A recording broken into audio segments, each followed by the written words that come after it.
कह दो कि मैं तुमसे ये नहीं कहता कि मेरे पास अल्लाह ताला के खजाने हैं, और न ये कि मैं गैब जानता हूं, और न तुमसे ये कहता हूं कि मैं फरिश्ता हूं। मैं तो सिर्फ उस हुक्म पर चलता हूं जो मुझे अल्लाह की तरफ से आता है।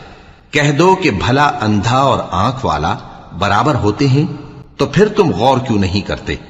और जो लोग खौफ रखते हैं कि अपने परवरदिगार के रूबरू हाजिर किए जाएंगे और जानते हैं कि उसके सिवा न तो उनका कोई दोस्त होगा और न सिफारिश करने वाला, उनको इस कुरान के जरिए से नसीहत करो ताकि परहेजगार बने।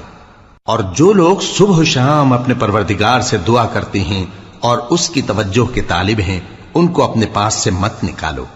उनके हिसाब आमाल की जवाबदेही तुम पर कुछ नहीं और तुम्हारे हिसाब की जवाबदेही उन पर कुछ नहीं। बस ऐसा न करना, अगर उनको निकालोगे तो जालिमों में हो जाओगे।